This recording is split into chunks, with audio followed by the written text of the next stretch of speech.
संजना की नई नई शादी हुई थी। परिवार संयुक्त था। सास ससुर, पति रोहन, जेठ जेठानी, उनके 2 और 4 वर्षीय 2 बच्चे, साथ ही देवर भी है। संजना शुरू से ही स्वभाव की बहुत ही सरल और सौम्य प्रवृत्ति की रही है। पीहर में भी अपनी भाभी से कभी भी किसी बात पर तू मैं नहीं हुई। रसोई में आसानी से अपनी भाभी का हाथ बटाती थी। जैसा भाभी कहती वैसे ही उनके कामों में मदद करा देती थी। और यही रवैया उसका ससुराल में भी रहा। सास सुमित्रा ने पहले दिन ही बता दिया था कि बड़ी बहू के पास तो बच्चों का काम रहता है, इसीलिए ऊपर के काम तुम संभाल लिया करो। संजना को इससे कोई परेशानी नहीं थी। ससुराल में नहा धोकर ही लगने का कोई झंझट तो था नहीं, इसलिए संजना उठकर पहले कपड़े धोने की मशीन लगा दिया करती थी। पहले उसमें बच्चों के कपड़े, फिर सफेद कपड़े, उसके बाद रंगीन कपड़े और आखिर में रसोई और डस्टिंग के कपड़े चलाती थी। इन सब का मशीन में बारी बारी से धोने का काम उसी का था। मशीन दूसरी मंजिल पर थी और रसोई पहली मंजिल पर, तो ऐसे में बार बार कपड़े बदलने के लिए उसे कई बार चक्कर लगाने पड़ते थे। घर में ही अनाज पीसने की मशीन लगा रखी थी, इसलिए बीच बीच में वॉशिंग मशीन से जैसे ही समय मिलता वो अनाज पीसने लग जाती। पहले ये काम घर की बड़ी बहू रेवा 7 दिन में एक बार करती थी और पूरा दिन उसी में निकाल देती थी। और उस दिन वो घर का कोई और दूसरा काम नहीं करती थी। जब से संजना आई है, सासू जी ने आदेश दिया है कि अब से रोज घर में ताजा अनाज ही पीसकर खाया करेंगे। इधर अनाज के काम से फ्री होती तो रसोई में जाकर सब्जियां धोने की जिम्मेदारी भी उसी की थी। और सर्दियों में तो ये जिम्मेदारी और भी बढ़ जाती। पालक, मेथी, बथुआ, धनिया, कितनी सारी हरी सब्जियां थी जिनको धोने में बहुत समय लग जाता था, लेकिन संजना ये काम भी बड़ी खुशी खुशी करती थी। साथ ही चावल बनाने हो या रोटी बनानी हो, उसके हिसाब से भी वो शुरू की सारी तैयारी कर ही देती थी। और फिर नहाने से पहले पूरे घर की डस्टिंग भी उसी के जिम्मे होती थी। 10 बजे तक वो इन सब कामों से फ्री होती तो उधर कपड़े मशीन में धुल चुके होते।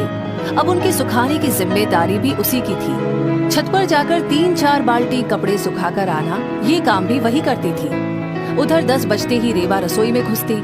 सारी तैयारियां उसे पहले ही मिलती और वो सब्जी तथा रोटियां बनाकर रसोई से रवाना हो जाती। इधर संजना अपने नहाने धोने के काम से फ्री होकर वापस रसोई में आती और रसोई का चौका लगाती। दिन में फिर वही चक्कर शुरू हो जाते। 4 बार चक्कर लगाकर जिन कपड़ों को सुखाकर आती थी, अब उन कपड़ों को वापस भी तो लाना होता था। कौन से किसके कपड़े हैं उनको छांटना, प्रेस के कपड़ों को प्रेस में देना, प्रेस होकर जब कपड़े आ जाए तब सबके कपड़े उनके कमरों तक पहुंचाना, ये सब भी संजना ही करती थी। थोड़ा बहुत दिन में सोने का वक्त मिलता। सुबह रेवा छोटे बच्चों के काम में व्यस्तता की वजह से रसोई में समय पर नहीं आती और शाम को बड़े बच्चे की पढ़ाई लिखाई का बहाना लेकर वो जल्दी से रसोई में नहीं आती। संजना फिर वही शाम के खाने की तैयारी कर देती और रेवा अंत में आकर सब्जी और रोटी बना देती और फिर अंत में संजना ही चौका लगाती। तो ये सब महीनों तक चलता रहा। संजना की भाभी उससे अक्सर बोलती, दीदी आप बहुत भोली हो। अच्छी बात है आप ससुराल में सास जो कहती है वही काम कर लेती हो, लेकिन अपनी कीमत कभी भी कम नहीं आंकनी चाहिए। आप हमेशा सारे ऊपर के काम ही निपटाती रहती हो और खाना बनाने का काम हमेशा आपकी जेठानी करती है। भाभी की बात सुनकर संजना हंस देती। भाभी आप भी कैसी बातें कर रही हो, हमारे घर में दोगलापन जैसा कुछ भी नहीं है।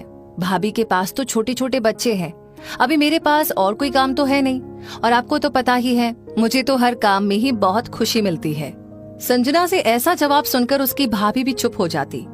एक दिन घर में बहुत ही खास मेहमान आए, बहुत सी तैयारियां हुई और एक बार फिर संजना ने सारी शुरुआती तैयारियां कर दी। रेवा फिर आखिरी समय पर आई और सब्जियां बनाने लगी। जैसे ही मेहमान आए तो उसने पहले से पूड़ियों के लिए बनी हुई गोलियों से गरम गरम पूरी बनाना शुरू कर दिया और मेहमान के सामने इस तरीके से प्रस्तुत होने लगी जैसे कि सारा खाना उसी ने बनाया है। संजना अभी भी रसोई के अंदर ही काम का प्रबंधन करती रही। जब मेहमानों ने दोनों बहुओं की भूरी भूरी प्रशंसा की तो सास ने बढ़कर कहा, मेरी बड़ी बहू रेवा के हाथ में तो जादू है। वो तो इतना अच्छा खाना बनाती है कि सभी उंगलियां चाटते रह जाते हैं। बहुत नसीब वाली हूँ कि मुझे रेवा जैसी बहू मिली। उन्होंने संजना के लिए एक शब्द तक नहीं बोला, जबकि रोटी सब्जी बनाने के सिवा रेवा ने और किया ही क्या था। घर के प्रत्येक कोने की साफ सफाई, डाइनिंग टेबल और कुर्सियों पर नए मैट्स लगाना, जगह जगह पर तरह तरह के फूलों से फूलदान को महकाना, सभी कमरों की चादर बदलना, बच्चे इधर उधर खेलकर जो खिलौने फैलाते रहते थे उन्हें बारी बारी से समेटते रहना, इसके साथ ही रसोई की भी सारी तैयारी करना, जैसे कि सब्जी सुधारना, धोना, आटा लगाना, कांच का डिनर सेट पहुंचकर तैयार करना, सब कुछ उसने ही तो किया था। लेकिन सास एक बार भी गलती से भी अपने मुंह पर संजना का नाम नहीं लाई। पीहर में जब उसकी भाभी को ये बात पता पड़ी तब उन्हें बहुत गुस्सा आया। उन्होंने एक बार फिर से संजना को समझाने की कोशिश की। मैं तुम्हें शुरू से कहती आई हूँ, घर में अपनी कीमत खुद बनानी पड़ती है, खास तौर पर वहाँ जहाँ पर देवरानी जेठानी साथ में हो। अभी तो केवल एक जेठानी है, बाद में तुम्हारी देवरानी भी आएगी। कब तक केवल घर के ऊपरी काम ही करती रहोगी? सास को बोलो हर बहू में काम को बराबर बराबर बांटे। संजना ने भाभी की बात को फिर से हल्का लिया। दिन ऐसे ही निकलते रहे और एक दिन संजना ने भी खुशखबरी सुना दी। लेकिन संजना की दैनिक दिनचर्या अभी भी वैसी ही थी जैसे पहले थी। संजना को अब थकान रहने लगी। पहले जैसी दौड़ भाग उससे नहीं हो पा रही थी। छत पर जाकर बार बार चक्कर लगाने में उसे खुद को चक्कर आने लग जाते।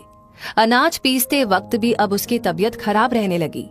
जब उसने इसकी शिकायत अपने पति रोहन से की तो रोहन ने अपनी मम्मी को ये बात बताई। रोहन की बात समझने की बजाय उसकी माँ उससे ही गुस्सा हो गई।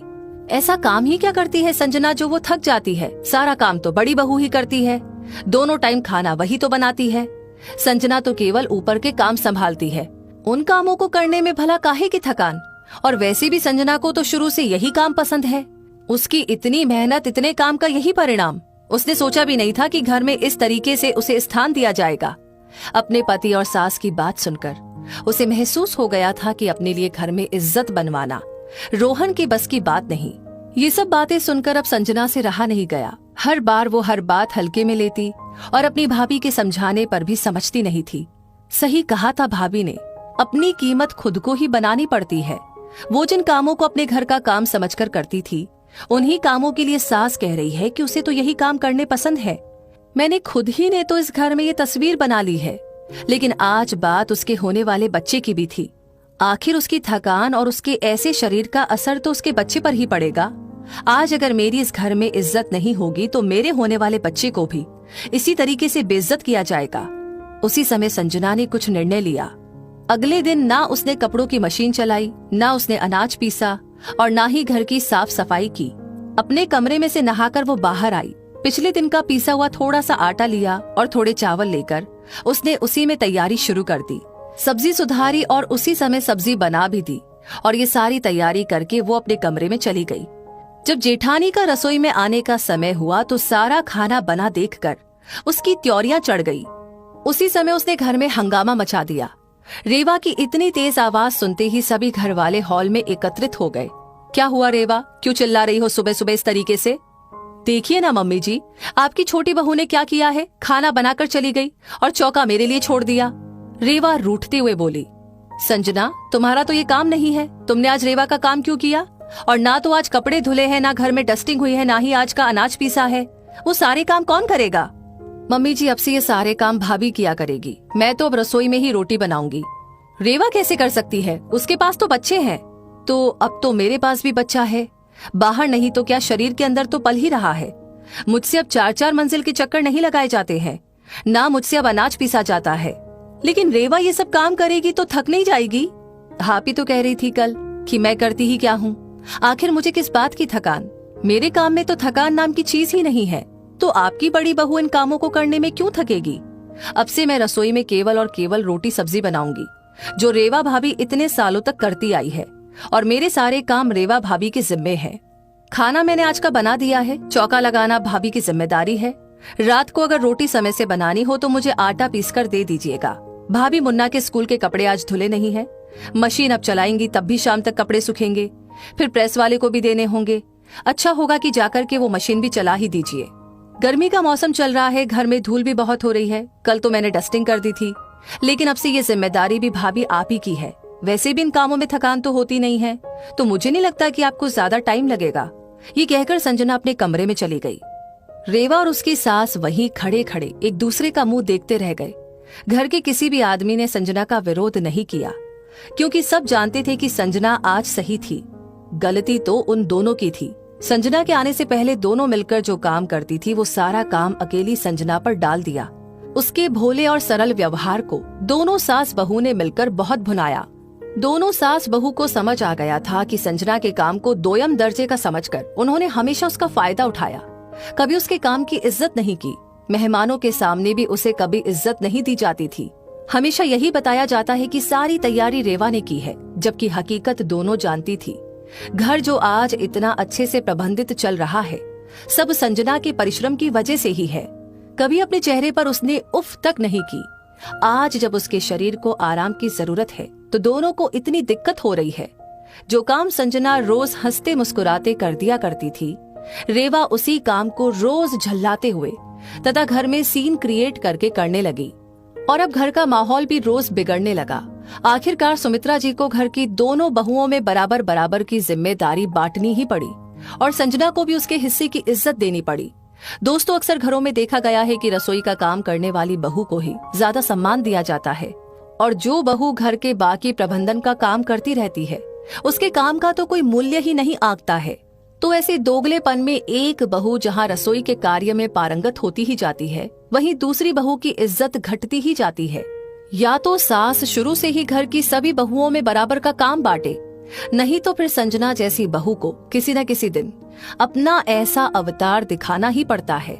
मेरी राय में संजना ने उचित किया। क्या आप भी मेरी इस बात से सहमत है? अपनी राय हमें जरूर बताएं और साथ इस वीडियो को लाइक करने के साथ साथ शेयर जरूर करें।